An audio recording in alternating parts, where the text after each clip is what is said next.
Yo, yo, yo, yo, yo, yo, yo, yo, yo, yo, yo, yo, yo. What's the deal, people? It's your boy Jason Gooner. And we are here again, Jason Gooner TV. You know what time it is, people. There was some midweek Premier League action this week. And we're here for all the reviews, roundups of the games. The current table is looking a bit nicer for the casual fan and for some clubs in general.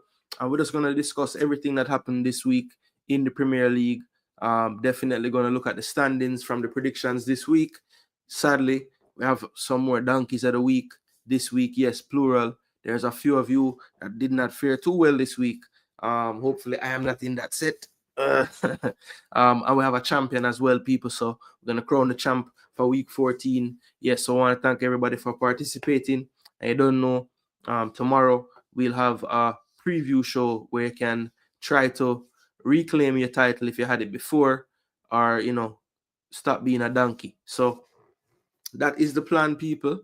Tonight we're just going to review the games, talk about everything that happened in the games, and definitely check in with the FPL as well.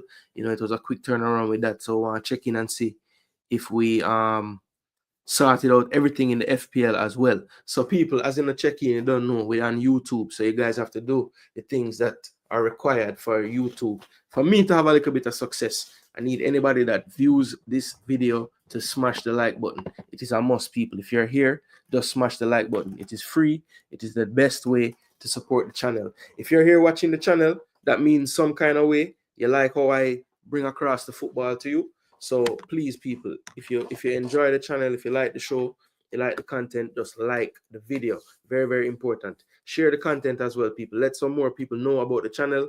We're trying to grow the subscribers. We're now at 1,500. So thanks so much for the support. We really, really do appreciate it, people.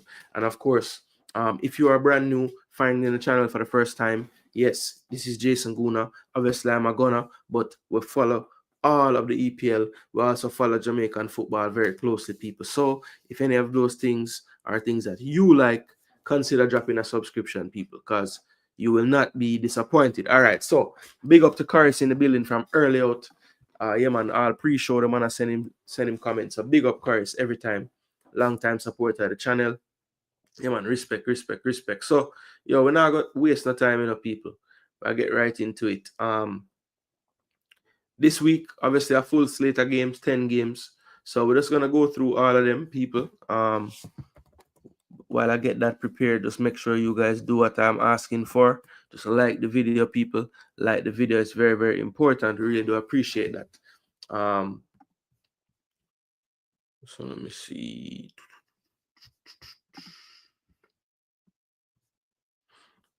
All right, let me make sure that this is actually. Yeah, all right, so we're good. So that's actually playing. That's good. All right, people. So let's get the show rolling. So we had, as I said, we had the full slate of fixtures, people. So let me make sure we're at the right place. All right, so the first game, we had two games on Tuesday this week, people. The first game was Ipswich and Crystal Palace. So we're gonna get that on the screen for you guys. So this was the fixture, Ipswich Crystal Palace. As you can see, Crystal Palace took this one 1-0, courtesy of a goal from Jean-Philippe Mateta. Ended the season last year on a tear. Hasn't really gotten going, to the full extent that Crystal Palace would have wanted just yet, but definitely seeing signs from him in the past few weeks. Looks like he's regaining his full fitness again. Took a really nice goal. Showed his pretty much everything that he's about was displayed on that goal. Pace, power, good technique as well to finish it off. And that proved to be the only goal of the match. Crystal Palace, in the first half, I thought were pretty dominant. Couldn't really get a goal from it.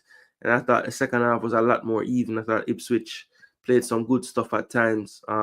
Just thinking the final third, they were lacking a bit. Delap, I've seen much better, sharper performances from him. Omari Hutchinson, I thought the same, just, wasn't as effective as he was in the match versus Chelsea. So yeah, or Tottenham for that matter. Ipswich. No, wait, it wasn't Tottenham. Who Ipswich did play before? Hold on, people. I said the wrong thing. Forest or Man U. Oh no, they did play Tottenham. Yeah, so all of these games Ipswich play. That's a yeah.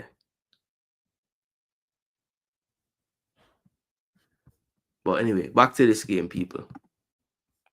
So the Ipswich Palace game. So let's take a look at the stats for this one. In ball possession stats, Ipswich had the better of it, 54% to 46. But then at the same time, the expected goals were actually in favor of Crystal Palace, 1.64 to 0.49. 3 big chances for Palace to the 1 for Ipswich. 13 shots to 9. 2 saves apiece. More corners for Crystal Palace.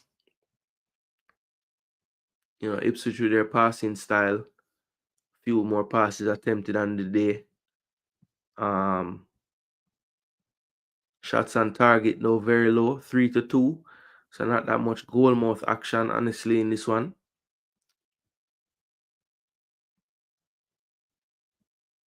Touches in the area favored Palace.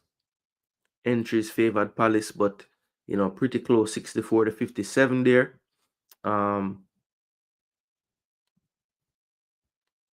So yeah, ball possession wise, pretty even on the day, but a little bit more effective in the final third was Crystal Palace, connecting the passes a bit better, more threatening as well, and created more big chances. So Palace probably good value for the victory. I think Ipswich, just didn't do enough in that final third for me to really warrant getting something out of this game.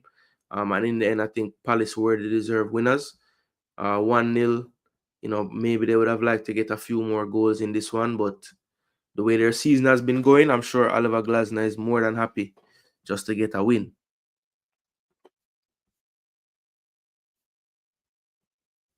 Yeah, I think pretty much Crystal Palace team, Eze, now his second start back again in the team, got an assist on the Mateta goal as well. So getting some goal assist production in this one. They really need him to step that up if they're gonna, make a move up the table, which I think they're capable of. Right now, they're still hovering down in the relegation area, but I think a few more weeks, they should be okay. I think Ismail Assar as well, proving to be a nuisance. Didn't have, he's had better games recently, but you can see the threat that he possesses. I think it's a good change of pace to Eze and Mateta and their style. Just to have that raw pace of Sar in that attacking trio, I think really balances it out pretty well. So the fact that they have that threat of Sar on the counter really helps. And I think he'll also continue to get better as he gets more used to the players around him and the system. But yeah, this team, a team that I think at the back is getting more solid by the week. I think Lacroix, Gehi, and Shalaba, when you look at athleticism on a back line, you'd struggle to find 3 more athletic centre backs than those 3. Sometimes their technicality, I think Gehi to a much lesser extent, but Lacroix and Shalaba look like they do have a mistake in them from time to time. If they can minimize those, they should be okay. I think Dean Henderson has proven to be a good goalkeeper in the Premier League before. Maybe not having this consistency he would want because of his luck with injuries in his career so far, but definitely has the talent to hold on a starting spot in the league. So they have a pretty solid foundation. I think Mitchell and Munoz both benefit from playing in this system. I think they both, have a lot to offer when they get into the attacking areas, and they have the athleticism to get up and down that flank as well. So against certain teams, when maybe it requires more of a back 5, they can easily give you that option as well, because they can play in a flat back 4 as right and left back as well. So I think the back line is pretty stable, and they're finding some good balance in the attack now, with the likes of Sar getting some more time. So I think Crystal Palace on an upward trajectory. Ipswich, it's gonna be tough all season for them. I think they're gonna always stick to their principles though. They're gonna play the way that they play. But it's gonna be tough. It's gonna be tough for them. I think it's gonna be tough for them. I think they'll be in and around that relegation scrap for most of this season, if we're being honest. But yeah, this one ended 1-0, so a good win for Crystal Palace. One that was definitely needed by them. All right, so let's go back now to the second game on Tuesday. This was Leicester and West Ham. So Leicester at home getting a 3-1 victory. Of course, Ruud van Nistelrooy, his first time on the sideline for Leicester City. So big win for him. Ruud right now proving that as the manager is very hard to beat. But yeah, West Ham, Julian Lopetegui, surprised I haven't gotten the alert yet that he's not in the job anymore. But, we're hearing a lot of rounds being made. West Ham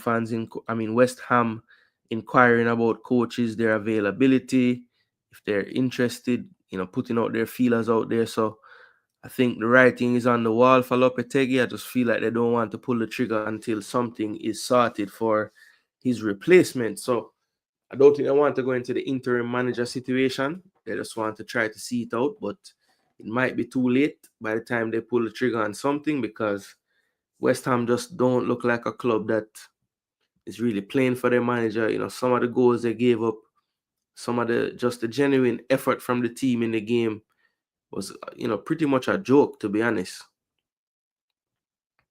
And I think, a lot of the signings they made just haven't really panned out for them. When you look at the likes of Guido Rodriguez,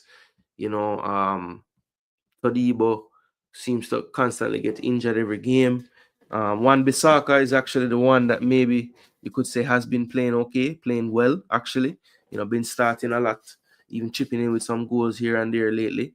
Fulkrug hasn't worked out, due to injury. So there's been numerous reasons for why some of these players haven't worked out. I think, the coach hasn't figured out a way to get the best out of some of it. I think, Kudus' form has dipped under this manager as well. Jared Bowen doesn't have the production that he's been having the last couple of seasons. So, all across the board, he's just not getting a tune out of this team, and it's not even like there's some silver linings anywhere in there. I think, Wan-Bissaka might be the only one you could say, okay, he's kind of pulling his weight as a player. Kilman has been poor. Todibo has barely played. Soler came in, he's doing okay, but the coach didn't trust him at first. He was playing Guido Rodriguez, who can't get a game now. So he's been searching, chopping and changing, and really hasn't been able to get a tune out to the players. I think, that win against Newcastle at St. James Park, just proving every week to be crazier and crazier to understand, because other than that win and that performance, I don't remember a time when I could say West Ham really put their best foot forward. Leicester, though, big win for them. I think when you look at the table right now, when you look at a team like West Ham, the form they're in, Leicester would look at this game saying, okay, we're at home. This is a game where we need to be trying to get all 3 points. And, they did come through for the fans. At one point it was 3-0. West Ham did pull back a late goal, maybe. Good signs for West Ham to see Fulkrug come off the bench and eventually get a goal, even if it was in consolation. They will need goals from somewhere. Antonio hasn't really been getting the goals for them, and neither has anyone really. They haven't really been scoring. So that was a welcome blessing for them to see, but I'm sure West Ham fans would care little about that, more about the 3-1 that they picked up. Jamie Vardy, the ageless one, got a goal, and then Patson Daka off the bench, who I think is going to help out tremendously. He hasn't really been fit this season, so it's been Jamie Vardy, and Jordan Ayew has been spelling him, but looks like Jordan Ayew really is playing more wide these days. So definitely having Daka as another option will help. Keep Vardy fresh. Maybe Vardy doesn't have to start as many games, so Daka can get some starts. Didn't really go so well for him a couple seasons ago when they were in the Premier League, Daka, but had a great season in the Championship last year, and I think a couple years more mature, maybe we'll see better from him in the Premier League this year. Also, on the Jamaican side, very, very happy to see Bobby Reid come out and get a game. Look lively in the game, scored a goal that was ruled out for offside, but good to see him out and playing. First game as Rude being his manager, getting some game time. That's good to see. Mikel Antonio came on in the second half, 62nd minute. He had a rough go of it though. Just couldn't really get going, as much of the West Ham fan team on this day pretty much suffered the same fate. So one shot off target, he did miss a big chance as well. I'm trying to remember this chance. Yes, from very tight, but boy, that's tough to give that a big chance. I mean, the ball came at him at lightning pace. He tried to jump and adjust, but it wasn't quite. I don't think that chance really fell to him clearly. That's very harsh, I think, to give the big chance miss there. But so it go. 2 for 4 on his dribbles, so not too bad there. Accurate passes though, 2 for 7. That's not good. 29%, 22 touches, 2 of 6 ground duels, 1 is only aerial. Lost the ball 14 times in those 22 touches. So yeah, just couldn't really get going. Mikel Antonio, 6.2 for him, 6.6 for Bobby. He came on for El Canus, who was the man of the match on the day. 16 minutes for Bobby plus injury time. 6 touches on the ball, 2 of 3 passing, 1 of 1 ground duels. Lost the ball once, was fouled once, and made a clearance as well in his time on the pitch. So Bobby Reid, and as I said, scored a goal which was, rightly disallowed for offside, but good to see. And it wasn't even him offside, it was in the build-up to the goal. So as I said, just happy that he got on the field. It's been tough for him lately. Suffered with some injury, then, some DNPs, just sitting on the bench. So good to see him getting back out there. But Leicester, it was all about Leicester on this day. Brilliant, brilliant win for them. And if they want to stay in this league this season, they're going to need some more days like this, especially at home. They're going to have to find some ways to get some 3 points and convert some of these draws into 3 points. So Leicester got the better of West Ham. So that was Tuesday, people. So a lot of people, I remember, after Tuesday, they were saying, boy, we get 2 games today, and these are the 2 games we get. So teams that kind of struggling in the league this season. But I thought of the 2 games, I thought the Ipswich game, even though it was only 1-0, I thought that game was a little bit better personally. West Ham just wasn't really at the races for me for this entire game.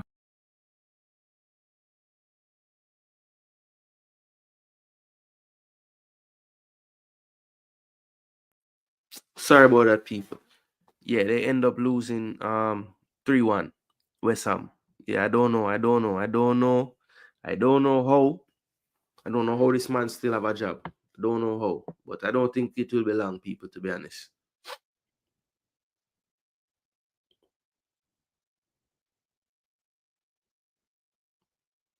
I watch back some highlight. Hold on. Isak goal bad enough. Yeah, man, like the video, that DOC. Let them know. Big up yourself. Yeah, man, Red Skull, go on. See we kill man, you boy, them bunch of clowns. Yeah, man. That for reach them, Skull. Antonio left his goal scoring form in his passport. Yo, so that rough, cause that passport they gone, Duke. Jano. Lopetegi under pressure. Very much so. Where it says Sunday? Boy, we've been saying that from like 4 Sundays ago. Fans are asking for him to be sacked. Then no must. Bless up Chile, Wagwan. Back to winning ways this week, huh? Reverse psychology work that week, yeah. Yeah, I heard Graham Potter's name. I heard the former, I think, Borussia Dortmund manager. Him name Terzic. Same name. Heard that name as well. There are a few names floating around. But I think honestly them not gonna make an announcement until them sort out the person, That's I think. I think that's why them don't just sack him already. All right, so now we're moving to Wednesday, people, and we had some big matchups Wednesday. Now the first one, we had some 2:30 games and then some 3:15. So the 2:30 ones, Everton Wolves. Now this is one, people, that I didn't see coming. Not the fact that Wolves concede 4 goals, because they've been shipping goals this season, but the fact that Everton scored 4 goals was very surprising. And to be honest, Wolves scored 2 for them. Craig Dawson had a nightmare in the second half, scoring 2 own goals. Just a very, very tough day overall for him. But Everton definitely good value for it. I think Wolves started out the game better than them, to be honest. And then that first goal by Ashley Young from the free kick was a bit against the runner play. And then I think that kind of woke up Everton. They started to have a better spell. And then by the time Mangala scored his goal, they really looked to drive home their advantage in that first half. Second half, I thought, until the own goal, Wolves did okay. Looked like they might do something, but in the end, the defense was a bit stout on the day for them. And Wolves was a bit unlucky. I think it's another game where, we talk about just not getting the bounce of the ball, like everything going against you. Even the 2 own goals scored, just tough trying to defend. I guess you could say if you defend stage, scribbling that at the end, but you have to give Dwight McNeil credit as well for the two crosses or set pieces that caused the own goals. They're put into very good areas, and when it rains, it pours. But let's take a look at the stats and see if we can make sense of this. So 56% possession to Wolves, to be expected against Everton. Expected goals 1.02 to 0.78. So the expected goals much closer than the margin of the game. Both teams had 2 big chances in the game. Of course, they converted their 2, and Wolves missed both of theirs. Actually, no, both teams missed both. Sorry. And then, 13 shots to 6 in favor of Everton. So Wolves had more possession. Everton doing more with the possession they had. Wolves really didn't take that many shots, just the 6 shots on the day. So definitely for a side like them that even though they ship a lot of goals, tend to score a lot of goals as well. You would think that they would have won, but not won, but you'd think that they would have been able to at least score a goal in this match. But it was not meant to be for them. Yeah, Strand Larson this was a big miss. I remember that one. Guedes got the start. Gomez, yeah. So it just never really came together for them. Let's take a look at the final third entries as well. So 61 to 49 in favor of Everton. So yeah, 4-0 to Everton, people. I can't lie, I never saw this big a scoreline in the cards for this one. But yeah, that's how this one turned out. This is how the team started out. Guedes got the start for Wolves. You don't really normally see him get the start. A lot of coaches this week, kind of did rotate a bit, which some of these clubs like Wolves, obviously not in Europe, so haven't really been doing the 2 games, game midweek game on the weekend. So some rotation was involved in some of these selections, and I think for some of the teams it didn't really work out. Everton, though, as you can see, pretty much going with their typical lineup. They typically do change out the double pivot from time to time. So Mangala didn't start last game. He started this time. NDI had a quiet game in this one. But I think he played pretty well, though, to be honest. Just wasn't able to really convert anything. I think, the defensive stats what killed him. He got dribble past 3 times in the game. But yeah, good ball retention, 100% passing, but just not influential enough in that final third. McNeil was the one on the day kind of supplying those passes. Not credited with an assist, but definitely causing 2 of those own goals with his set piece delivery. 2 key passes on the day and did create a big chance. So Dwight McNeil still doing his thing. Ashley Young, another ageless one, getting man of the match, scoring a nice free kick around the wall as well. So 4-0 and Wolves. If you're a Wolves fan, I think you need to start really, I don't know if it's panic mode just yet, but they have to sort out how many goals they've been conceding in this league, because if Cunha is not on fire and they're not scoring the goals on the day, I just don't see how they're going to stay in enough games with the way they've been defending this season. So 4-0 to Everton, people. Hopefully they save some goals for the Merseyside derby on the weekend, but we'll talk about that tomorrow, right? Next game on Wednesday was the champions Man City. So the talk was, will they bounce back from what they have been going through? And the answer was an emphatic yes. A 3-0 win over Forest. I still feel like Forest, though, it was 3-0, and I think they were good value for a victory, Man City. But I thought Forest had some moments, in the game still. So there were still little chances getting conceded by Manchester City that still gives me some hope that they might not be able to keep it together, for as long a stretch as they normally would when they go on these runs. But attacking wise, it was a thing of beauty this time. They had Doku on that wing, so he was bossing proceedings on that left side.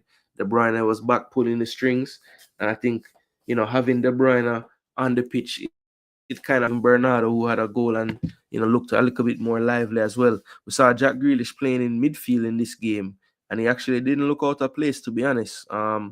Maybe with the system that City played, the kind of ball retention game in the midfield, Grealish might not be a bad shout with all the injuries in midfield. Now, of course, when they go up against a team that's going to be, a little bit more of a challenge in terms of them defending than what Forest would bring, a team that wants to be on the ball a bit more. Does Grealish still work in that position? I'm not sure, but definitely they could afford to do it in this one because, Forest never really, I don't think their intention was never really to try to win the midfield. So they could get away with having an extra ball handler in there that maybe wouldn't give you that same steal that you might need in there. So this one ended 3-0 to Man City. The stats look like this on the day: 2.41 to 1.04 as far as expected goals. 4 big chances for City to the 1 for Forest. 17 shots to 12. 7 on target to 3 in favor of City. Shots inside, shots outside. Big chances scored 2 and they missed 2. And the one big chance that fell to Forest, they did miss. Chris Wood got a really good chance, actually. Definitely would have put a lot on him finishing that, but didn't quite execute this time. A lot more touches in the penalty area for City, 42 to 14. And the entry is 52 to 39. So not really a huge discrepancy, but a wide enough margin there to say yes, City did cause a lot more problems in this one. But that basically was the statistics for this game. As you can see, the recent form of City, dating back to their last win in the Prem would have been October the 26th against Southampton when they won 1-0.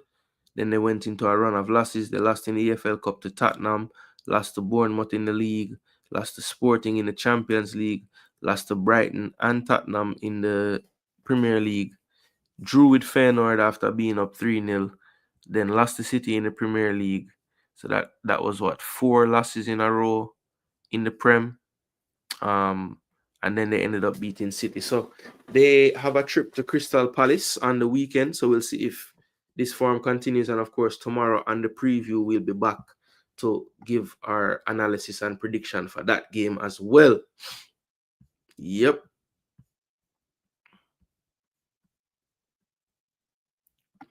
Wait, so Tottenham manager get sacked too? I don't know. Maybe. Bro, I love Newcastle. The man them give withdraw nearly a win. Thank God for that. Hope Everton can do the same. Yeah, man. Not really pray so hard yet because it's a lot of football left. So I'm not really best side right now. But just want Everton put up a fight, brother. A Merseyside derby, We say Everton ain't ready to go down. And that may I pray, brother. May I bleach pan them for go down, sir. I said, please just go down, bro. I'm tired of them just escape every year and forward with them same. Sure. Big up Conrad, Wagwan. 4-0 yesterday. Yeah. Up top, Jeezy. Blessings, hopeful. And it's gonna be last derby at the stadium, so they're gonna have to win. Yeah, they might move out of Goodison, Julian facing the sack soon. Oh, Gary O'Neill. Oh man, you think they would have really sacked Gary O'Neill though? They might forgive my time, man. The whole defender them injured, We would have play actually injured, Yeah, he missed one for sure, like a big chance. Yeah, it was a good performance though. More like City, more dominant, more chances created, more passing and movement, But I'm still vulnerable to any kind of attack right now. Just not as strong defensively at all. Ake and Akanji being injured means Kyle Walker starts next match, even though he wasn't bad when he come on. Yeah, he actually had a better game this time, to be honest. But yeah, that's tough because I think them need the likes of Ake, Akanji to be fit right now. 9 points not even look that far off. Yeah, I mean, look, it's a long season, man. People just want to crown the champion right now, but it's not. Just relax, people. Just relax. City have a trip to Palace next. Whatever day is the 7th. I think that's what, Saturday? Yeah. Saturday them go Palace. What a finish.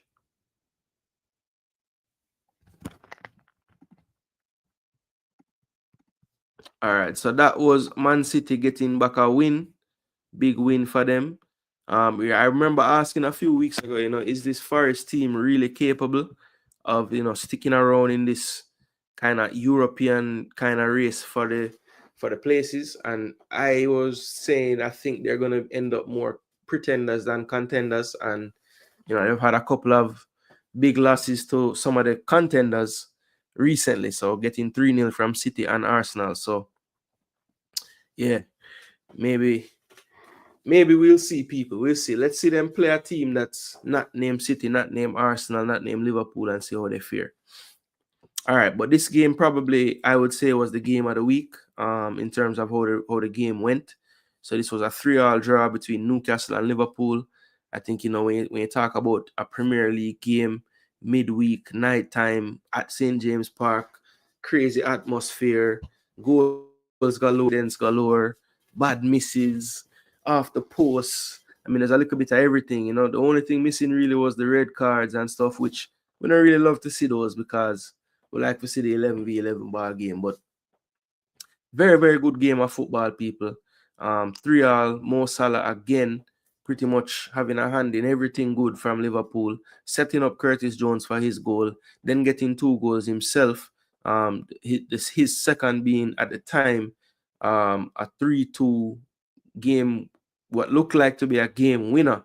And then Fabian Schär definitely made the most of a terrible blunder by Kelleher, basically just getting lost under the flight of the ball, and a really good finish with his left foot from a tight angle, running in at the back post.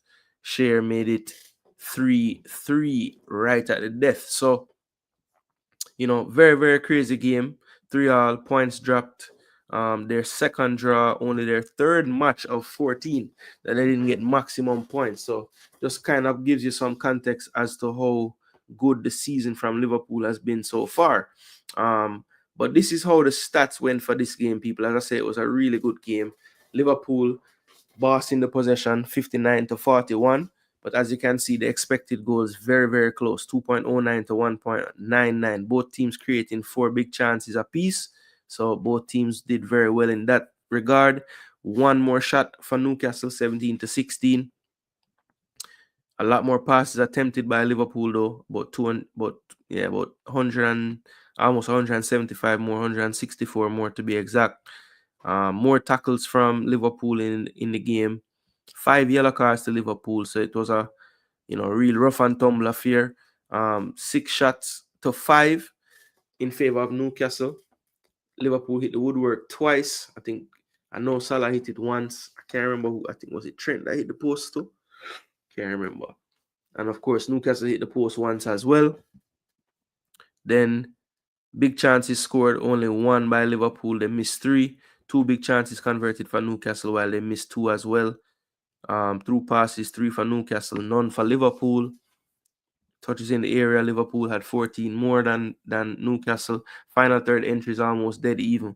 44 to Liverpool, 43 to Newcastle. So, when you look at the overall metrics of the game, besides the possession, it's a very, very close encounter. So perhaps the draw was the fairest result on the day based on how both teams played. My team had a game at 3:15 this day, so I watched pretty much the first part of this game, pretty much the full first half.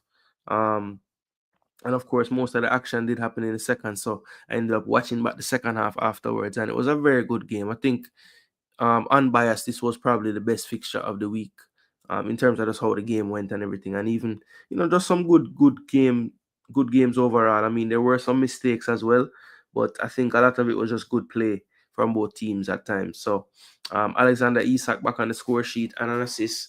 Gordon got a goal as well. So the stars of both teams really stepped up. For the most part, I thought Gakpo was quiet. I thought Nunes missed too many chances in this one. I think he missed two. Yeah, he missed two of the big chances. And actually a third, probably wasn't registered as a big chance, but could have been a finish that he should have gotten better, more, just didn't execute properly. But Isak Gordon doing the thing, Bruno Guimaraes doing his thing as well. So yeah, he had 2 assists. And then Kelleher, I said it that he's very good shot stopper, very calm on the ball as well with his feet. But I do see a slight weakness on the crosses, especially to the back post. I've seen him get caught under the flight of a few balls, crosses so far this season, and it hasn't really cost his team a goal, but this time it did. And I think, obviously people are paying more attention to that part of his game. I think that's something that he can do.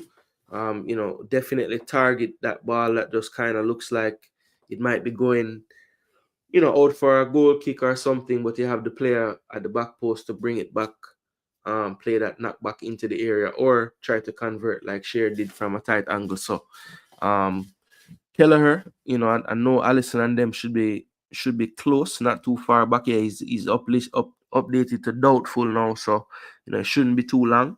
Gonna be interesting, because prior to this game, I think he's pretty much done really well.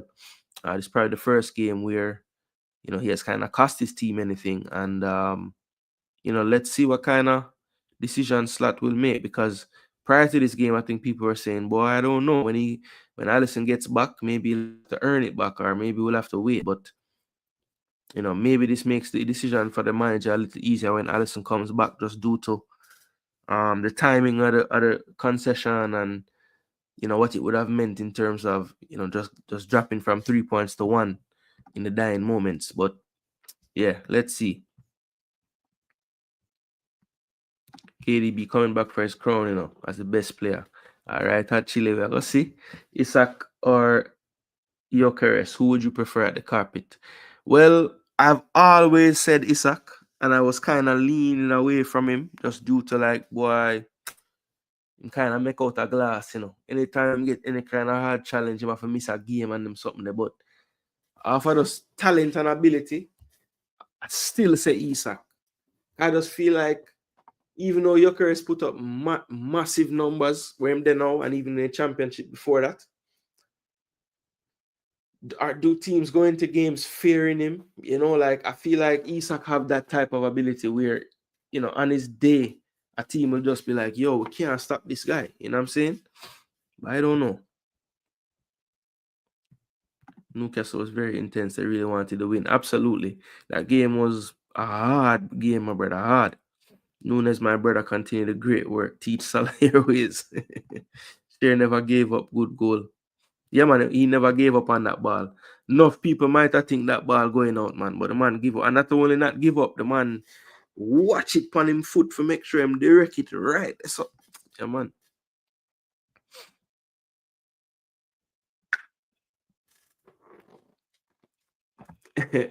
Him say, nah, relinquish the crown yet, Red Skull.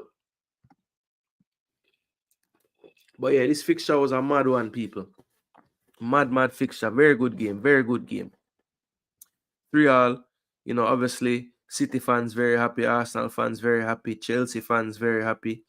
I think league fans in general, not named Liverpool, just glad to see, just a slight little wobble, even if it was just a wobble, because it wasn't a loss.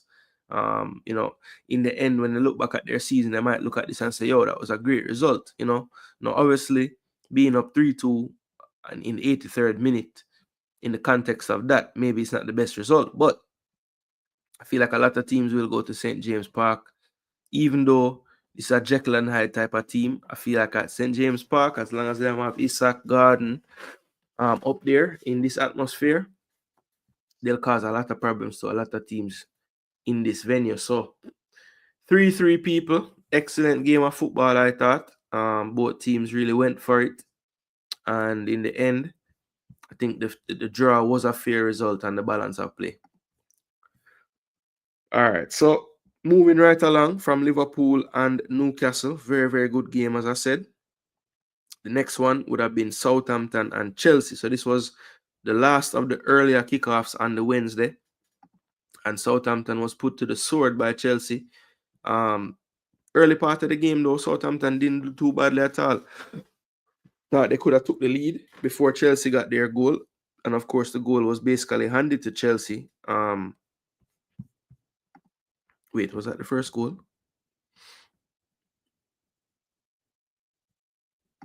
No, the first goal was not the one I'm thinking. So Disasi got the first goal, and then the equalizer came from Aribo about 4 minutes later, and then the goal in the 17th minute that Nkunku scored was from just poor playing out of the back. Goalkeeper making a mistake trying to play a pass. It's cut out, and Nkunku gets a pass. He's in pretty much an empty target. He puts it away. Madueke then cutting in on his favored left foot scores to make it 3-1. And we had a bonehead, stupid decision by the captain, no less. Jack Stevens, veteran player, should know better. Pulling Cucurella's here.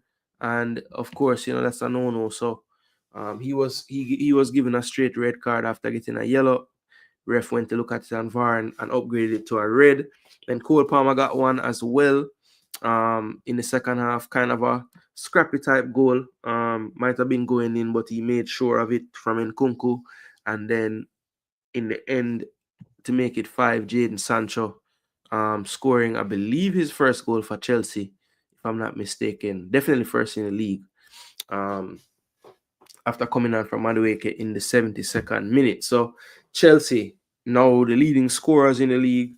Only one more goal conceded than even Arsenal, who, a lot of people consider to have a really good defense.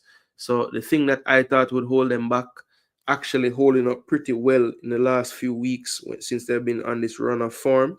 And yeah, I think Chelsea, attacking wise, you can't really argue with what they have going on. I mean, they were able to just rest Nicholas Jackson, not even play him. He's been on fire this season. They bring on Nkunku. I mean, think about it. How many teams would love to have Nkunku as their backup striker? Madueke gets a start after getting rested on the weekend. He probably had a goal and an assist, looked very productive on the day. Coach probably wants to start him again. What does he do? Take him off in the 72nd, bring on Jadon Sancho. Right? João Felix hasn't really featured much in the Prem. Maybe the coach saw this as an opportunity to rotate. João Felix starts, plays 90 minutes, gets an assist, looks good. So, it's we used to laugh at them. We ridicule them for the size of them bus when they go to the games and all this, but you see teams in this league struggling to field what they would want to field once they have 2, 3, 4 injuries. I think Chelsea is pretty much injury-proof, especially in the attacking areas. Now, in the defense, I think it could get a bit tricky for them because in this game, Colwill or Badiashile didn't play. I think most people wouldn't want Badiashile to play if they're Chelsea fans anyway. So they went with Tosin and Disasi. Now, it worked out in the end, the 5-1, but I'm telling you, in that first half, before Chelsea got that second goal from the mistake, it was a very tight. It was a much tighter game than what 5-1 would have suggested. And I just feel like when this Chelsea team just faces any opponent that puts their defense under pressure, it's gonna be problems for them. So, and I know that sounds like obviously any team that's under pressure is gonna be problems, but no, I'm saying they need like real pressure from a true threat, a team that's, knows how to get in behind, knows how to pull apart defenses, I think they're going to struggle.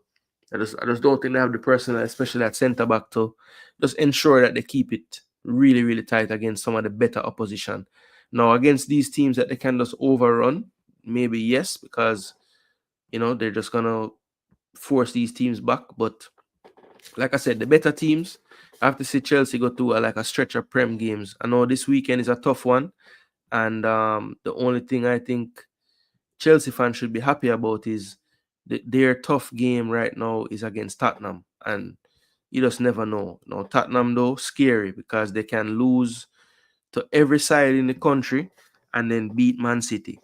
So you never know. You never know with Tottenham, people. But 5-1 for Chelsea. They keep rolling right along. By virtue of this, I think they did jump over Arsenal in the table. Better goal difference. So Chelsea in second, people. Is it time to start to talk about them as potential title contenders as well? That's what I want to know. Do we need to be looking at Chelsea as title contenders? Actually, say I'd rather play against Alisson. Wait, let me rephrase that. I'd rather my team play against him. Okay. They might look back and say this result cost us the title. Yeah, could be that as well. Because they had the 3 points. Garden shaky, bro. Man, miss an open play in first half. Could have been 2-0. Yeah, that's true. At 1-0, they did have some chances. That's so true. Nunes not a natural goal scorer. Tough. Now, lie, bro. Chelsea have better attacking player both on the bench and field. Yeah, man. Them defend them. It's crazy how much players them have. Spurs can't beat us again, birds. You wanna go and say Spurs can't beat you know? At them match the Spurs win here. Remember that. The side they are weird side. They need to go like the doctor or psychiatrist or something to figure out how them brain move, how they move so. We say only strength for City. All right. Spurs played Chelsea tough too, man. Tottenham is a weird team. I tell you, brother. It's so weird. Bless up Ball Pre. Wagwan. Big up yourself. Yo, if you haven't already, subscribe to Ball Pre TV. A beating stick that. Blue is the color, say Game Birds. Chelsea will get the content for the Europa title next season. So Nick don't even see it for the top 4 for Chelsea. Thinks they will be one of those teams that go from contenders to pretenders once we get through this Christmas period. I think that's when it will start to take shape for real. After like mid to end of Jan, start of Feb. Separation will start going in them area there. Go check the stats. Spurs is our beating stick. No problem, Game Birds. Tomorrow we are on the preview, and I'm sure you'll be back. And when you're forward, you don't know my style. I'm gonna show you the recent results, the recent history with the team them and everything. So we're going to do the full analysis and breakdown, boss. Blue soon vanish like the devil worshipper. All right, so the next game, people, 3:15 on Wednesday afternoon. This was Arsenal versus Manchester United. So set piece FC versus, me not even know the identity of Man U yet. Amorim FC. All right, so we won the match 2-0. Julian Timber and William Saliba scoring. So you're looking and saying, yo, Timber and Saliba then play defense. Oh, because we scored from 2 corners, people. You know how we score goals right now. We score a lot of different goals, so don't let people fool you. We scored 5 the other day. We didn't score 5 corners. We scored 4 the other game before that. We didn't score 4 corners. We scored 3 against Forest. We didn't score 3 corners. So don't make people chat no foolishness. Anyway, this is how this game look. You see the attack momentum, people? Look on that. Blue is Man United, you know. How much blue you see on this graph? Alone green you go see. Because we were the dominant team in this match. Even in the first half that people say, we never do nothing. Which I agree, we never do enough. But what did Man U do? Nothing. Man U best chances came against set piece FC from set pieces. One to Delict at 1-0. That could have really changed the game. But Rhea, really good reflexes and stretch to get to that ball, and also to get a strong enough hand to get it away from the unrushing attacker. And then the second one was from a free kick in front of the box. Rashford looked like he was going to strike it, but played a reverse pass to Anthony. And I don't know why they would set up a free kick where Anthony received that pass, but that was lucky that they went with that against us, because he basically messed it up after that. But this was the starting lineup for both teams. I thought both managers pulled some different calls. Was a bit surprised to see Kivior and Zinchenko, but of course it was kind of forced due to Magalhaes not being fit enough to play. Thought he might have played Partey at right back, Timber at left back, and Kivior at centre back, with Jorginho in the midfield again. But he decided to play Partey in that midfield, which I think in the end proved to be the right move. He had a lackluster first half, I thought, Partey, but I thought the second half he was excellent in that second half. And then, up front he went with Martinelli, Saka, and Havertz. So put Trossard back on the bench for this one, which I thought would happen just due to the pace that Martinelli offers. And, in that back three system, when the wing back is high, you want to try to isolate your winger with that right centre back, which is what probably the plan was. Now, the problem was Martinelli didn't feel like taking on anyone in this game. He just was unable to do it, right? For Man U, a lot of surprises. No Diallo, no Rashford. Both probably two of their better players since Amorim has gotten there. He went with Mason Mount and Garnacho in that role just behind the striker, that double 10 basically. And then Rasmus Højlund got his start up front. Ugarte and Bruno Fernandes playing a deeper role in the system this time. Diogo Dalot on the right, and Tyrell Malacia, who hadn't played for a while from the start, started this game. So, going into this, I'm looking and I'm saying, all right, Saka, going to make mincemeat out of them two brother there, Mazraoui and Malacia. But to be honest, they did a pretty good job on him on that side. I think actually at halftime when Malacia came out is when Saka got more influential in the game. So he did his job. Dalot by that point switched over. Ahmad went over to the right. I don't think the coach wanted Ahmad to be on Saka's side, so that made sense. Put Dalot over there for a little more defensive structure. Harry Maguire just back from injury, replaced by another player just back from injury, Lenny Yoro. He came in, looked decent. I think one time Trossard sat him down, but looked like a decent defender in his cameo. Marcus Rashford came on and didn't do much.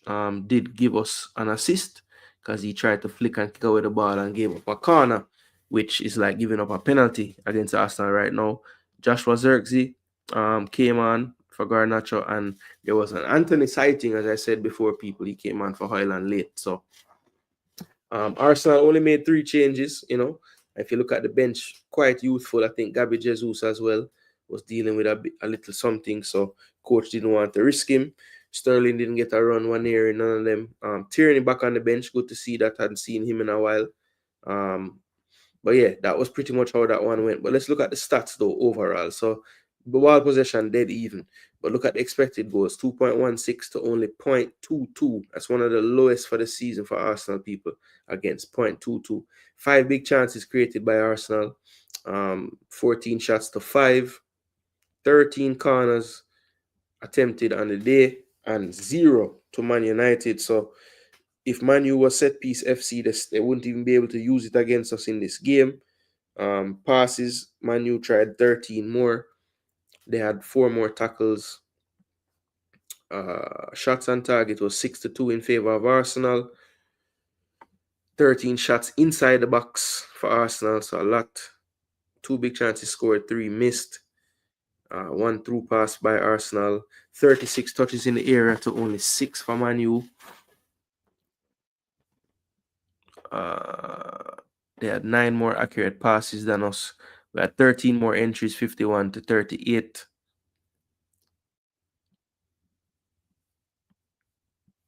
So that was pretty much what was going on in this fixture right here. Both goalkeepers actually played well in this game. But yeah, we limited them. They weren't really able to hurt us in open play in any way. If you even look at the shots that they took, and this was the free kick that they took that was really good. fake a shot and just play it to the man who ran over the ball first. They didn't get a shot off until the 42nd minute in this game. They had one, and then that led to Dalot's shot from a tight angle, which missed. Looked dangerous, but when you saw the replay, it wasn't that close. Then Dalot missed again from range in the 58th. Delict.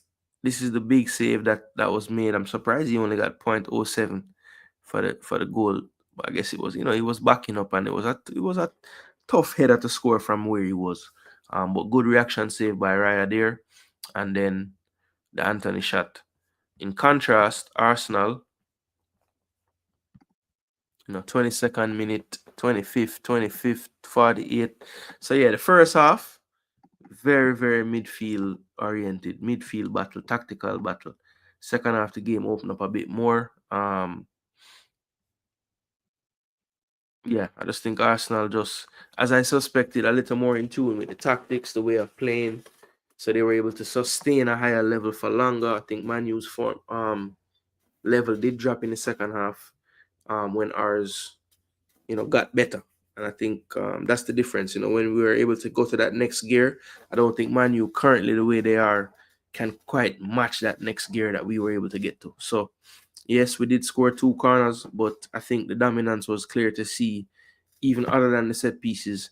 For us to have 13 corners, that means we're making a hell of a lot of entries into their area. And, we're trying to cross the ball. It's getting deflected, things of that nature. We're taking shots, getting deflected and going out for corners. So, you have to be attacking the team to get corners in the first place. So let's not eliminate. It's not like we just call a timeout and when we get to restart the play, it's a corner. We earn the corner that we get. So please stop discrediting the corners. It's not a good look for all you rival fans. I'm telling you, it's not a good look.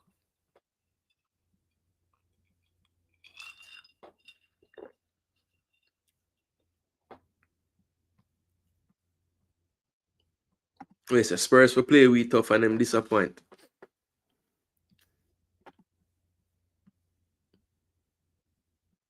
Raya my keeper now. See why Arteta choose him. Yeah, man.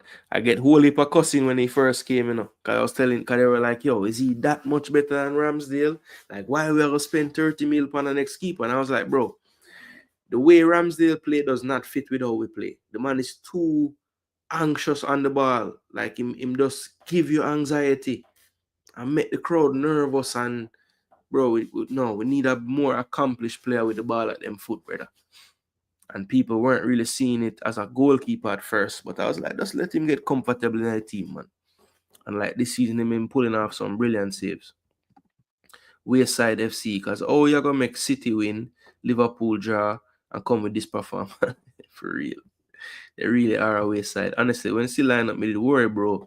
But boy, them perform. Yeah.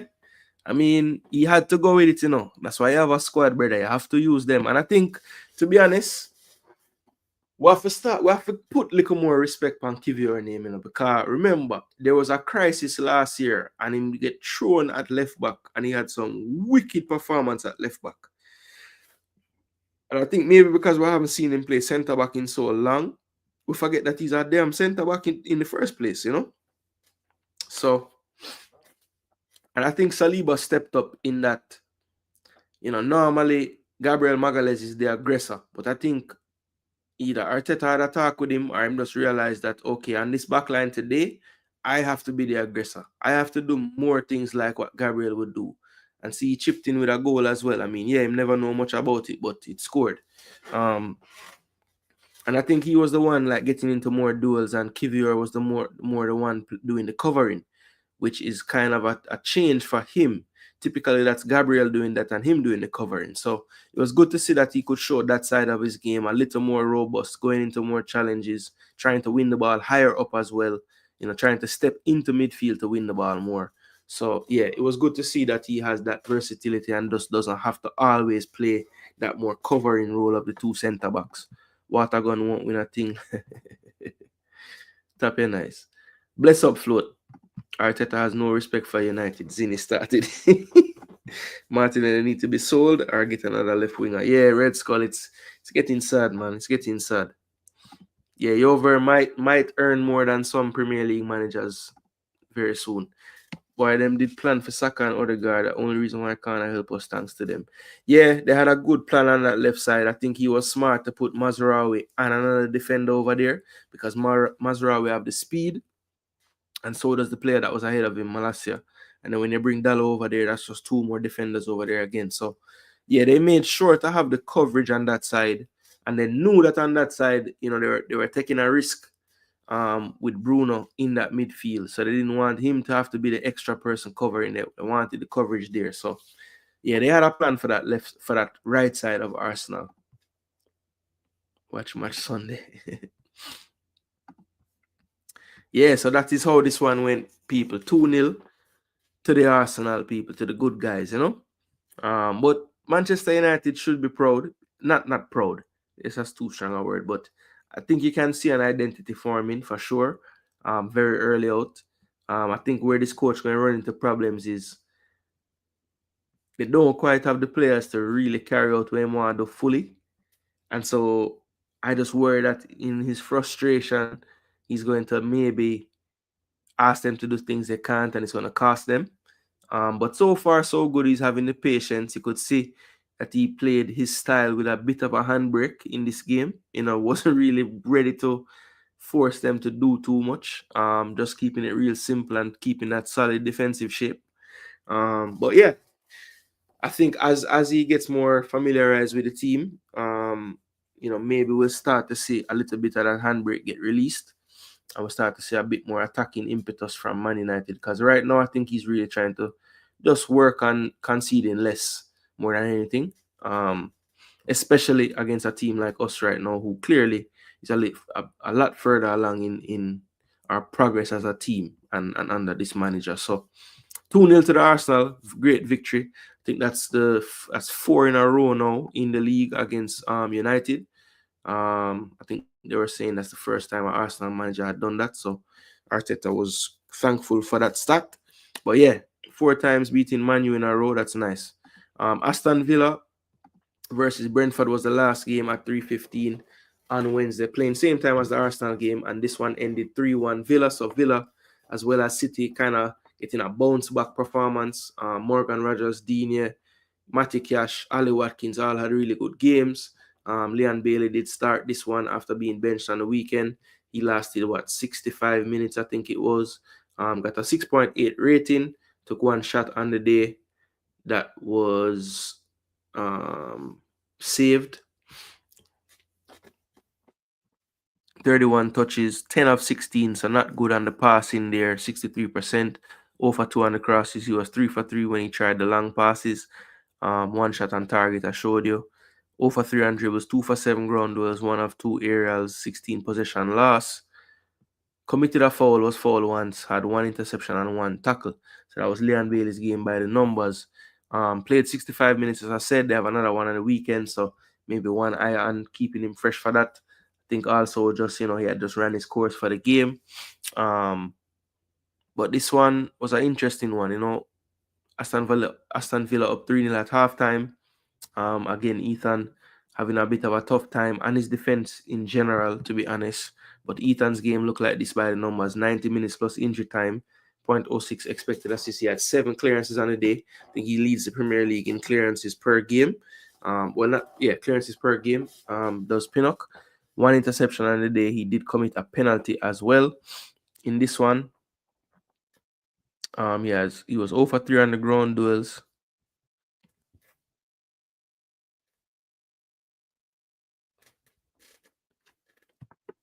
That's gone. He was 0 for 3 on the ground duels, 4 or 5 in the air though. 10 possession loss out of his 61 touches. 39 of 45, 87%. That's good. I like that. And he did have a key pass as well in those. 1 of 3 on long passes, 0 for 1 on the cross that he attempted. So, and that was his heat map right there. So did get forward a bit, whipped in a cross over there on that left side, but did commit a penalty. So 6.3, not quite the best outing for Ethan or his team.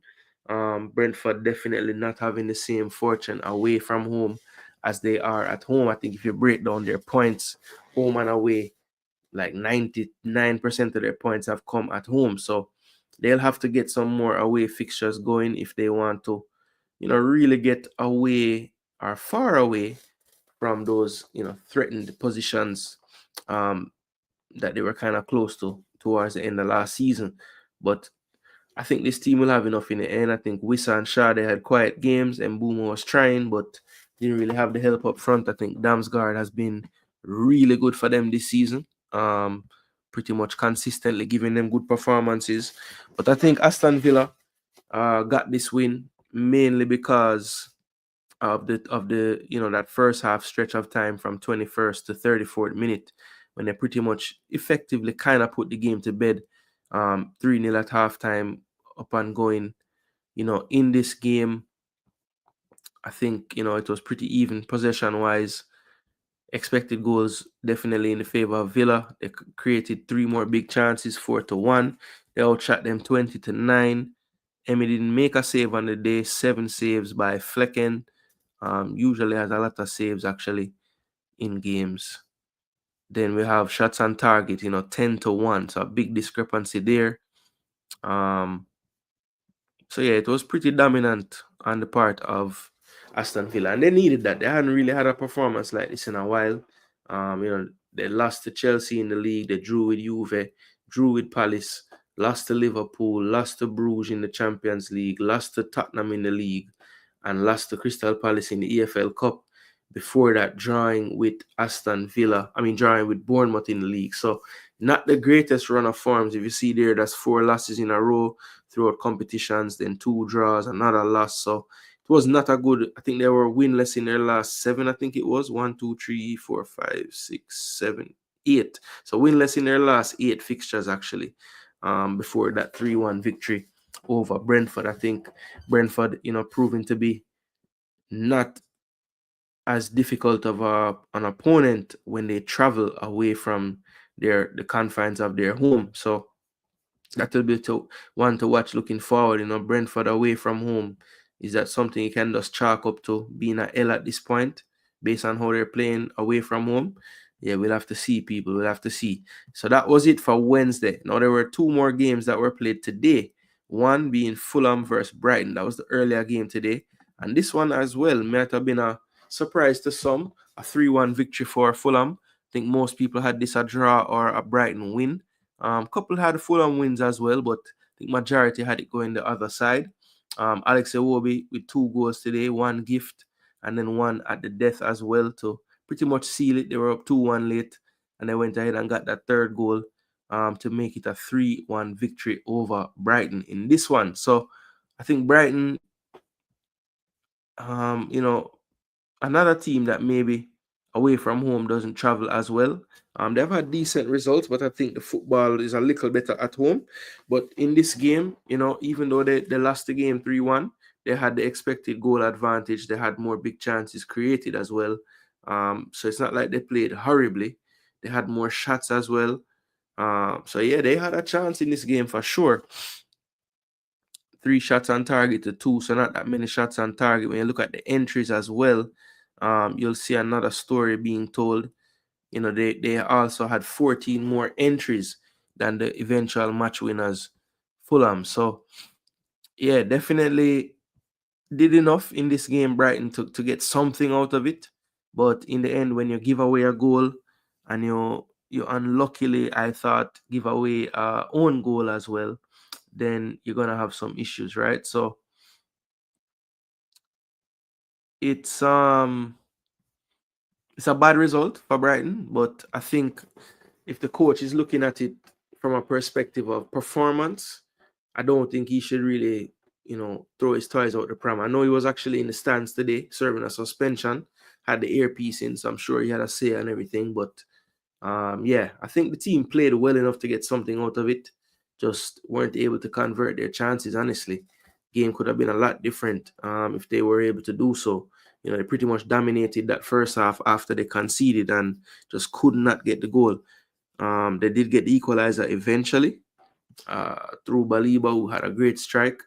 But yeah, I think the game kind of petered out to a point there. And then once that own goal went in, it got a bit more exciting towards the end. But by then, Brighton had kind of lost their momentum, made some substitutions, and I don't think the subs really influenced the game like the coach would have wanted. So yeah, it was not the best result for Brighton. They end up on the short end of it, losing 3-1 to Fulham in this fixture right here. So let's take a look at the last fixture now of the week before we take in the standings and the table. Let's see, it was Bournemouth and Tottenham. So Tottenham, people, the gift that keeps giving, Dean Howson scoring a brilliant goal at the back post from a corner by Tavernier. Don't know for the life of me how at the end of this game Bournemouth didn't stretch the lead out, but they just didn't feel like scoring, I guess. Tottenham had their fair share of opportunities, though, we have to be honest. Enough goal mouth activity and action to do something, but it was not meant to be, and the expected goals show you that Bournemouth should have had more goals. 3.31 there. They created 5 big chances to none for Tottenham. They took 9 more shots on the day. Shots on target, 8-4 in favor of Bournemouth. Let's see the entries as well. Big chances missed 4, so it could have been worse for them, man. Touches in the area 28-25, so pretty close. And then final third entries, Tottenham actually had the edge there, 60-48. So a lot more possession for Tottenham. That's a part of the reason why they made more entries. But I'm telling you, the dangerous entries in this game really, for the most part, came from Bournemouth. That's why they had so many more shots, or so many actions ending in something decisive, a shot, a block shot, a set piece, something. But yeah, 1-0 to Bournemouth. Terrible result for Spurs. After drawing with Fulham, drawing with Tottenham in the Europa League, beating Man City at the Etihad 4-0. Of course, losing to Ipswich the week before that, losing to Galatasaray. So they have just been up and down like a yo-yo, Tottenham. And they do have the game on Sunday where they'll be hosting Chelsea. That should be a good matchup, 11:30 on Sunday. So yeah, Tottenham and Chelsea, big matchup coming up, but based on how Tottenham play the better teams, wouldn't be surprised if they turn up with a decent, at least, performance in that game against Chelsea. But yeah, Tottenham, I don't know. I mean, is it time really and truly to talk about getting rid of their coach too? I don't know, man. I mean, this is the team they put out today. Of course, they have a lot of injuries on the back line, so no Romero, no Van de Ven, Dragosin and Davies have been starting. Now, they did lose Davies in that second half. Don't think it really... Well, yeah, actually it did, because that's when Bournemouth pretty much started to have a lot of chances, once that happened, and they had to, redo the back line. Archie Gray had to move to basically left centre back. Porro went to right back. Udogie was still out there. But yeah, this team right now, people, you just don't know where you're going to get from week to week. I mean, they didn't even really create anything today. All that possession, they didn't really create anything. I wonder if this kid has basically forced his way into the team. Like this, I want to say this is the first time he started. At least started at centre back. And he had a really good game, good tackles. Of course, got the goal as well, which helps. But I thought he was just good defensively and overall. Tavernier had a dangerous game as well. Thought Semenyo in his first game back, you could see was a little bit rusty in front of the goal, but always a threat as normal. Kluivert was a bit disappointed to come off when he did. But I thought Otaro did bring a different dimension to the game. Basically, he took over on the left side, brought Tavernier more central, where I think he actually might be better than playing on the flanks. So yeah, Iraola, definitely a manager that I rate. Tyler Adams, I have to talk about him as well. He has come back into the team, and now he's playing those 90 minutes, being pretty much more influential game to game. Today we saw him barking out instructions, making tackles, cutting out plays, looking like the Tyler Adams of old. So looks like he's regaining full fitness, which is good to see. We don't bad mind the players. And then on the Tottenham side of things, Johnson quiet. Pretty much Johnson's the type of player, if him don't score or assist, him really don't do much in the game. Solanke huffed and puffed, got into the channel, got through a couple of times, but just couldn't sort out his feet, or for whatever reason, just never worked out getting off a clear shot in this one. yeah, Tottenham just didn't do enough, man. Didn't do enough. I mean, Bournemouth definitely the goal helped them, and they were able to just kind of play and drop back a little bit, play on the counter after they got the goal, and that really suited them, and they were picking them apart on some counter attacks in this game. So, yeah, Tottenham, I think it's a deeper reason why they do better against the better opponents. I think the teams that are comfortable without the ball and want to counter, they love playing Spurs. Now, a team like City, a team like Arsenal, a team like Chelsea, they're gonna want to have the football, right? They're not going to want to really counter. And so maybe that's why against those teams where it's kind of two teams trying to play against each other, Tottenham have a better chance than when they play against a team like Bournemouth, who, I'm not saying they part the bus, but they're just happy in a nice solid shape, and when they get it, they transition quickly and counter. There's nothing wrong with that. So I think that's what they pretty much did to Tottenham today. But yeah, Tottenham had I wouldn't say they had big chances, but they definitely had enough opportunities on the attack that could have turned to something, but just wasn't meant to be for them. And Spurs just doing Spurs things as usual, right? So let's take a look now, people, at the comment section real quick before we go to the league table, and then we're going to definitely pull up the standings for the week and the donkey of the week.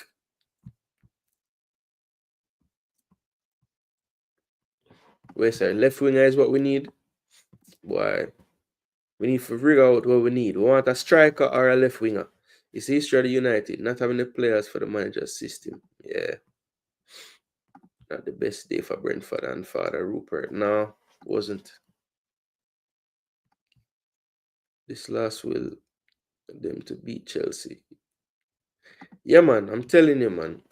I wouldn't be surprised if them forward out and just beat Chelsea for real, bro. So them thing that them love keep up, man. Madness like that. Madness like that. All right, let me pull up the results. No, the table I want to see. So we're going to the Premier League side because I like how the film table look a little bit more, All right, so let's just take a look at the league table real quick, and then we'll look at our league table for the predictions this week. So we'll work our way from the relegation up. So we have Southampton in 20th and 5 points. You see the recent form there, not the best, struggling. But 4 points from there, from a possible 15. Then we have Wolves in 19th and 9 points, doing a little bit better in recent form. Had those 3 unbeaten, 1 draw, 2 wins, and then 2 losses of late. 1 to Bournemouth 4-2 and 1 to Everton 4-0. So shipping 4 goals in the last 2 games. Not very good at all. Then we have Ipswich Town in 18th and 9 points. Ipswich, I think by virtue of the goal difference getting worse for Wolves, went past Wolves even though they lost the game. They are now minus 12 to Wolves minus 14. So they are in 18th by virtue of goal difference. Then we have Crystal Palace in 17th out of the relegation zone with their win. They were in 17th before. They were on 9 points, though, just had a better goal difference. So they are up to 17th with 12 points now, getting closer to Leicester City, who won as well. They were on 10 points. Now they're on 13. So both those teams that were just above the relegation zone, putting a little distance between themselves and that zone. 13 for Leicester. They are in 16th. Then we have Everton up to 14 points now. They were on 11. So the 3 teams that were above the relegation zone all got victories this week, which is quite uncommon when you think about it. So they just got a little bit more separation. Everton in 14th now. Then we have West Ham in 15th now, sorry. Then we have West Ham in 14th. They are on 15 points. Crazy that they're on 15 points. Wow, that's a decent amount. Thought they would be lower. Man U in 13th. They are on 19 points. So they were making a move up the table, but that one loss in this tight Premier League, mid-table area can drop you a lot of places. So they're down to 13th after this week on 19 points. The only club with 19. Newcastle, that point got them up to 20. So they're in 12th on 20 points. And we have Brentford as well on 20 points, but better goal difference, so they're in 11th. Then we have Tottenham Hotspur, 20 points from 14 played. They are in 10th position. They have a goal difference of plus 13. So one of the higher goal differences in the league, actually, does Tottenham. Then we have Bournemouth moving up to 14th after their win on 21 points. They have 2 back-to-back wins now, so 6 points from their last 6 available points, moving them up into the top 10. Then we have Aston Villa back to winning ways after 4 winless and 3 losses of those 4 on 22 points from 14 played with a -1 goal difference. Then we have Nottingham Forest on the same points, 22 from 14 played, 0 goal difference. That's what puts them ahead of Aston Villa into 7th. Then we have Fulham after that win today, moving up into the Conference League place in 6th, 22 points from 14 with a +2 goal difference. Brighton lost but still stay in the top 6. They are now down to 5th though, 23 points, +3 goal difference. Man City moving back up to the top 4 in 4th after 4 straight losses. They are now on 26 points in the 4th position. Then we have Arsenal and Chelsea both on 28. Arsenal in 3rd though, due to a +14 goal difference. As you see, they have 3 wins on the bounce, a draw and a loss, of course, to Newcastle at St. James Park. Chelsea, on the other hand, unbeaten in 5, 2 draws and 3 wins, and they're on 28 points with a +16 goal difference. Then Liverpool in 1st still after the draw, 2 draws now, 11 wins, 1 loss, 35 points, and a +18 goal difference. So they have the Merseyside derby coming up. But remember, people, we'll get right into the fixtures tomorrow. Right now, though, people, let's go ahead and get to how people did this week in the picks. All right, people. So smash that like button and let's get this going right now on the screen. So we have, did I bring this over here yet? No, I didn't. All right. Let me get this on here, people. Thought I had imported them already, but no big deal. We'll get them now. Down. Okay. So we need both of these. All right.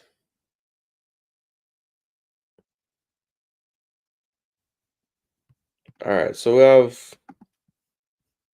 we have the standings for the week, people. Look like this. All right. So big up to the champion, Mass Sports World, with a 7-3 record. Didn't get any of the games totally correct, but didn't need to. Only 3 games incorrect overall this week. So big up, Mass. I believe that's the first time you're taking the title. So big up to Mass Sports World, week 14 prediction champion. Red Skull 6-4, not bad. Good bounce back after getting donkey of the week on the weekend. Biggs G 5-5, Demo and Hot Chili 4-6 with 1 correct score. And then you had myself, Nick, and Pristine all 4-6 with no correct scores. But was not bad enough to be on the dreaded Donkey of the Week. So let's get that going now, people. Donkey of the Week this week. Drum roll, please. So Donkey of the Week, people. Donkey of the Week. Doc Sports with 2-8. Duke, 2-8 as well. And Coach Edwards, 2-8. So not the best week for you. So we sent you into the grass to graze. Hee-haw, hee-haw.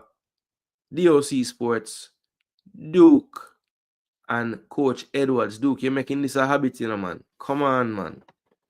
You cannot have so much chest and mouth every week and keep on ending up as the donkey. Come on. Yeah, man, clip these people and send him. Because I'm going to see my say no wine in the chat. So I'm not there. So clip this and send him. People. Duke, donkey as well. DOC Sports, big up yourself. You shall return. Coach Edwards, I know you have better in you. Duke, we are praying and see if this is just you or, you know, what's going on. But Duke, come on, man. You got to do better. All right, people. So before we cut out, you don't know, we have to check in with the fantasy this week. And you know, people, to be honest, we not even check it from day. So I could see what I go on. All right. So in the fantasy league, don't know the league table. Them say it's an update still. So let me see if them have it already. So it don't look like them have it up yet, you know. League tables are currently being recalculated, but this is how it look right now. So it look like Biggs G make a move this week, people. Biggs G gone at 82. What the backside him gone so far? Palmer, Pedro. So what did I miss? Oh, you know what happened? The man had captain Jackson, but him never play. So the man get the vice captain points. Jaja. So him double pan Salah. Me have Salah and never captain him like a dirt bag. Yo, that's the difference, you know. But I still have my lead in a star. So I use my bench boost this week because I did kind of preset why it would have maybe rough. So I need for maximize what I go on. Now 8 Nori never give me nothing. Get 4 love. That's -2, so nothing. Vardiol kept a clean sheet for once, so thankful for that. Riot kept one as well. Love that. I don't know why I have this, brother. I think it's just because I have money, but I need to figure out a better alternative because Leicester always a ship goal. I never even start. Saka wasted captain armband this week. I thought set piece FC would get a couple assists, but we did, but it was Declan Rice side that, well, no, one of them came from the other side, but Partey didn't finish it directly, so he got the assist. Semenyo was back. I started him, didn't really do much, kept a clean sheet, so I get an extra point. Palmer got 7 points, could have even captained him and got a little bit more out of it. And for some ungodly reason, I did not captain Salah at St. James Park. I just, I thought he might score a goal and think, but I just didn't envision the 2 goals. I didn't think that it would be that much. So, Salah, I apologize, my boss. I will not disrespect you anymore. Wissa, 2 points. Cunha, 2 points. Pedro luckily gave me an assist, so my forwards did something. And then my bench boost. Really, when you look at the bench, was it really worth it to use? Probably not. But, that might be the difference in me staying in first place from what it looked like right now. So, maybe I did need the damn bench boost. But lessons learned, people. Do not captain Salah. What the hell? Maybe it's because last week Saka did better, I mean, I say, you know what? I captain Saka car. Nobody now captain Saka. So maybe I can get my difference there. But really the difference was backwards. The difference would have been better to, think more logically. Anyway, that's how the fantasy turn out. I'll show you guys tomorrow how it look because clearly them don't update the actual league table as yet. But that's just the tentative table. But this is how my draft leagues went. So I got 45 points with this team right here. So Pickpocket FC. Henderson did well for me. I have Salah in both leagues. So I got 18 here from Salah. Nothing from Cunha and Havertz extra. Didn't waste anything on the bench. That's good. Semenyo, Harvey Barnes coming off the bench now. Like, might have to move on Harvey Barnes, start. Because he's a super sub and thing, but the law of averages have to get played. So I have to find a midfielder that's definitely playing more minutes than Harvey Barnes. Eze, I stuck with you through the injury, and you come back and you finally give me something extra. So I'm going to continue with you for a while. I think Crystal Palace form going to improve coming up here. And I think he'll be a part of that. Definitely. Nothing really on the defense to speak about besides Henderson's clean sheet. So tough week for me other than Salah getting me the 18. So we'll give thanks more. And then my other team, Crystal Ball FC, this one is a bit tighter at the top, but not so bad. Got 46 in this one, but we had some big scores. Well, 164, 150, and I got a 46. Everybody else didn't do so well this week. So nobody could really catch up and make ground. But 46, I had Raya in this one. Colin started and got 0. Solanke was on my bench with 2. Savio only got 1, so I could have started him instead. But I have Rodgers in this one, Salah in this one, and they pretty much carried my team along with Raya. So not much, but Salah, definitely, it helps to get the first pick or have a high pick and the idiot them don't pick him, And that's what happened in both leagues that I'm in draft. Somehow I got Salah to both times. I think one time I was the first. No, I think both times. What pick? I don't remember what the draft order was. I'm kind of curious now. How did I get Salah in both of these? Draft room.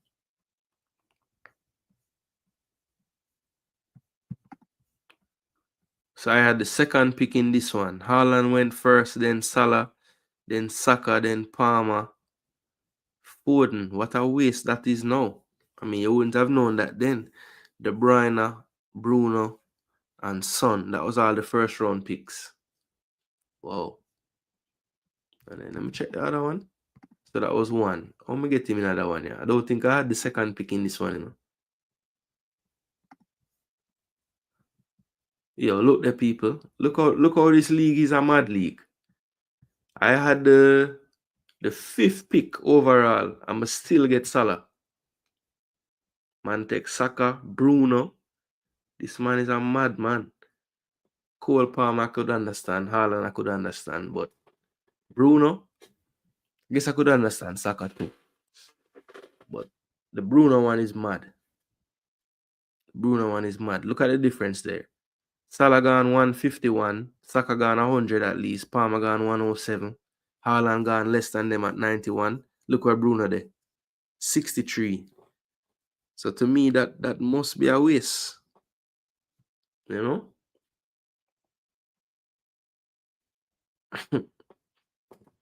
Yeah, people, but that is it, you know. I call it a show now. That was the review for Matchweek 14. You know, tomorrow we'll be back with the EPL preview show. We're gonna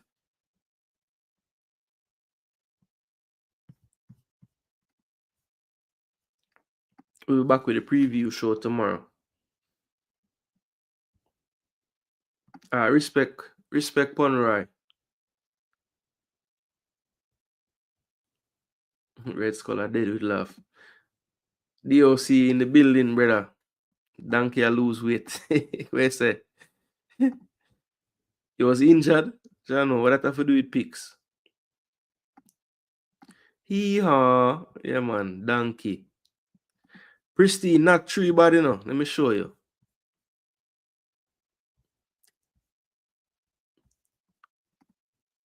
Oh, me never did I show the draft thing. Jano, my bad. Let me show you. Let me show you again. I always I forget to do that, you know.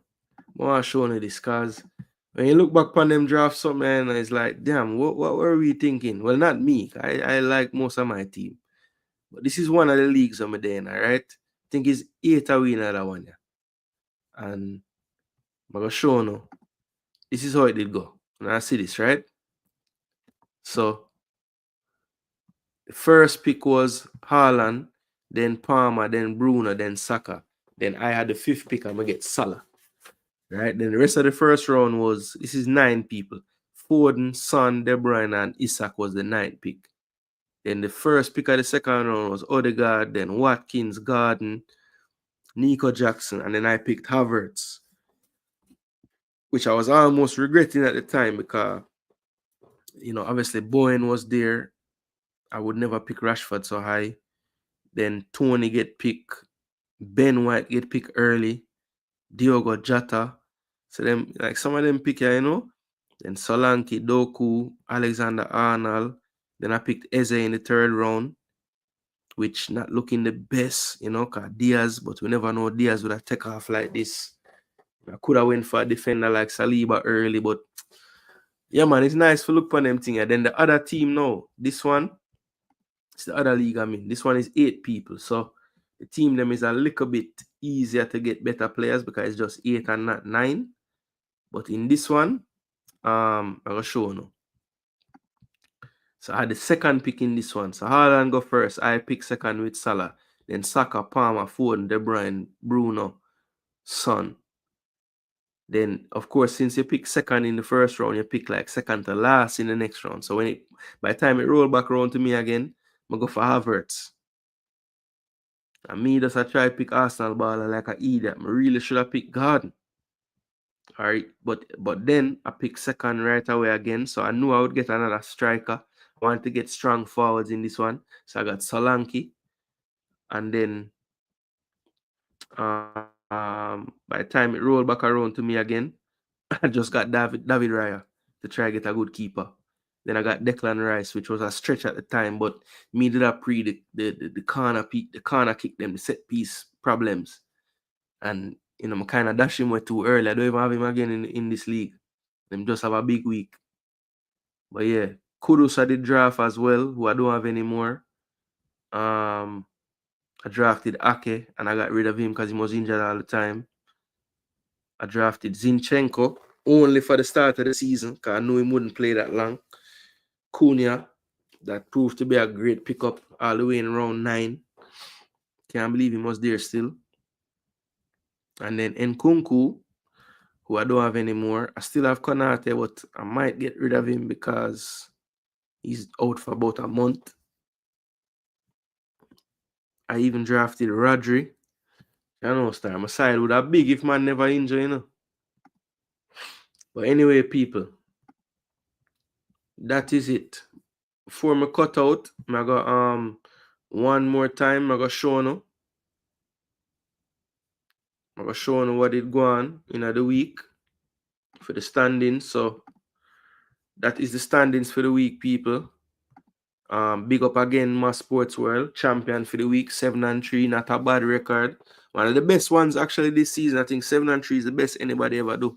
Don't think anybody ever get 8-2 for the week. So yeah, good work.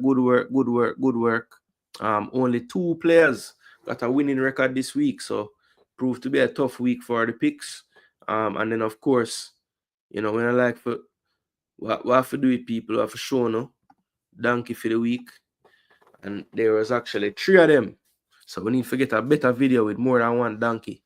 DOC Sports, big up yourself. Duke, big up yourself. And Coach Edwards, big up yourself. Yes, tune in tomorrow. Drop your picks. And try don't end up on the page. Zine? Yeah, man. Big up on yourself, people. Thanks again for the support. As always, you don't know. Jason Gooner, I'm going to get some rest. Long weekend ahead.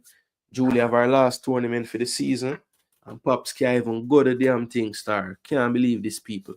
But sometimes I say it going on duty calls and you know, brother for earn people, brother for earn. So you don't know. You know, the Gideon, we are going to put in the work. We're there for put in work. We're not scared of work. We love work. Yeah, man, as long as we can get, we just do feed. Zine. So make sure not smash the like button for me, because I put in the work. And yeah, that's how I'm really ask people. Smash a like, share, subscribe if you're brand new. See? Big up on yourself, people. And until tomorrow night, you don't know, look out for your thumbnail. Me drop it sometime night. We'll go through the game them just like how we always do. And we're going to drop our predictions in the comment section and have a good time. See? So big up on yourself, people. Until tomorrow, I am Jason Gooner. This is Jason Gooner TV. And we're out.